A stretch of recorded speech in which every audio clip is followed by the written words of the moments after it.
Click on the Patient Express link and then hit Save from the search bar. Select Add to Home Screen, type name. This way you can directly use the Patient Express in your iOS device.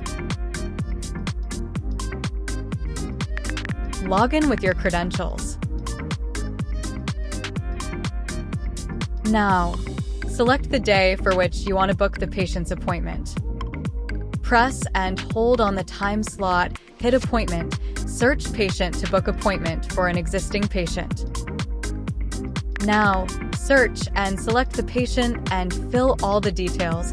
You can change the details as well.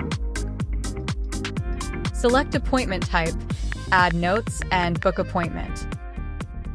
You'll see a notification that the appointment is booked, and the appointment will be reflected on the dashboard as well.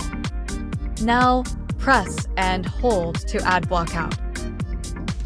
Select the start time and end time, Blockout type, operatory from the list.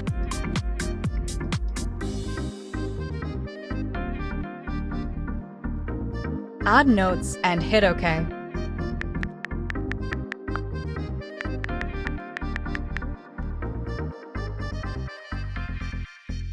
You'll see a notification that the Blockout is added, and the Blockout will be reflected on the dashboard as well. Thanks for watching.